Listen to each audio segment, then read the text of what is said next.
Tires are where the rubber meets the road, but they can be very confusing if you don't know what you're looking at. Let me give you a brief overview of your next set. Today we're looking at three 2550 R22 Atturo Trailblade XT tires. This is an Atturo brand tire. It is from the XT series that they offer. This tire has a performance designation of all-terrain, passenger light truck, and SUV tire. This tire has a 10-ply construction. I will go over what that means in just a moment. Some of the manufacturer-listed features of this tire include 3-ply sidewall provides strength and durability both on and off-road. Large shoulder blocks give excellent grip in loose sand and mud. Smaller center tread maintain excellent on-road manners. Knife blade sidewall elements offer protection and style.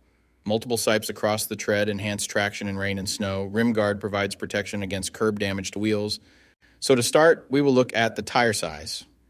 This is one of the most important parts, if not the most important part of your tire shopping journey, because if you order the wrong size, they more than likely won't work on your vehicle. This tire size should be showing on the screen right now. So let's work from left to right and break down what these three numbers mean. There's a lot of numbers thrown around when it comes to tire sizing, but let me explain to you what each of these means. The first number is for the section width of the tire. The section width of 325 in this sequence refers to the tire's width in millimeters.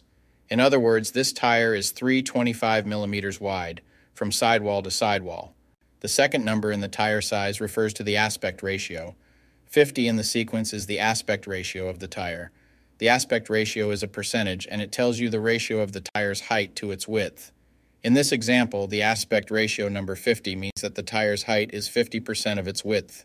The third and final number of your tire size refers to the rim size or diameter. 22 is the diameter of the rim this tire will go on. The rim size of 22 in this scenario indicates that this particular tire would fit a rim with a 22-inch diameter. Keep in mind, this number is not negotiable. Unlike the first two numbers, you can't upsize and downsize this part. The only time this number will be different is if you are actually changing the size of your rim.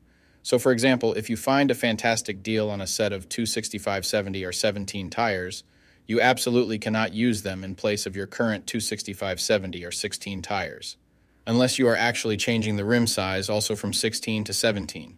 Now, let's get into the other important info on a tire. Besides the three components that make up the tire size, the three other most important components are going to be the load index, speed rating, and ply rating or load range. Don't get confused by all those numbers. I'm going to break down what they mean right now. So this is where it gets a little more tricky. These three components will sometimes require some additional research to know what your vehicle needs. So let's start with the ply rating / load range. These tires have a 10-ply construction.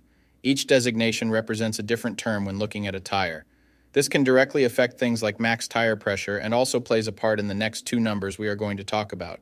When in doubt of the rating your vehicle requires, in most cases it is safe to go with the same rating your vehicle currently has, as long as it was replaced with the correct spec of tire last time they were replaced. Now let's talk about the other two components, load index and speed rating. Next to your tire size, you will see a number and letter combination like 122S. The number 122 is the load index.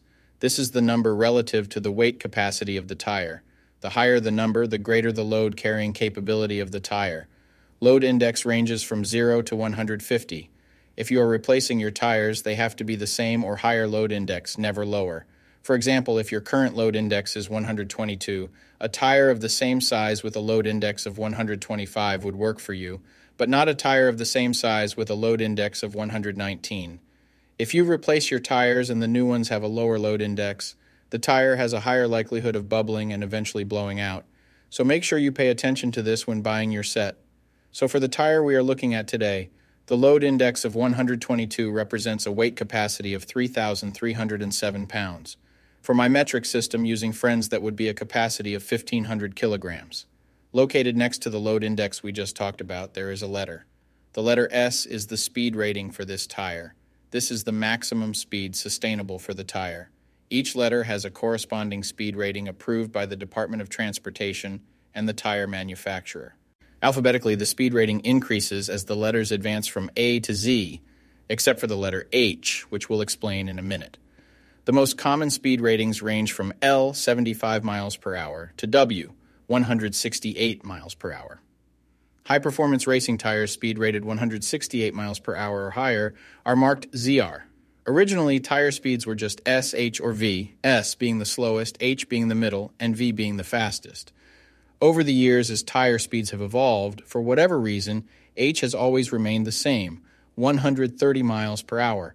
When Z-speed rated tires were first introduced, they were thought to reflect the highest tire speed rating that would ever be required, in excess of 240 kilometers per hour or 149 miles per hour. While Z-speed rated tires are capable of speeds in excess of 149 miles per hour, how far above 149 miles per hour was not identified. That ultimately caused the automotive industry to add W and Y speed ratings to identify the tires that meet the needs of vehicles that have extremely high top speed capabilities. So the speed rating of S in the case of this tire means that this tire is rated for speeds of 112 miles per hour or 180 kilometers per hour. While speed rating is important in some unique cases, you shouldn't spend a ton of time focusing and comparing tires based solely off of this. While you do want to make sure the tire matches your vehicle manufacturer's specified speed rating, in almost all cases, the speed rating of a tire should always be above 85 miles per hour, which is technically the fastest posted speed limit anywhere in the United States. In conclusion, when looking at this set, make sure your current numbers and letters all match to ensure a seamless buying experience. Hopefully this info helped you make an informed tire decision. Peace.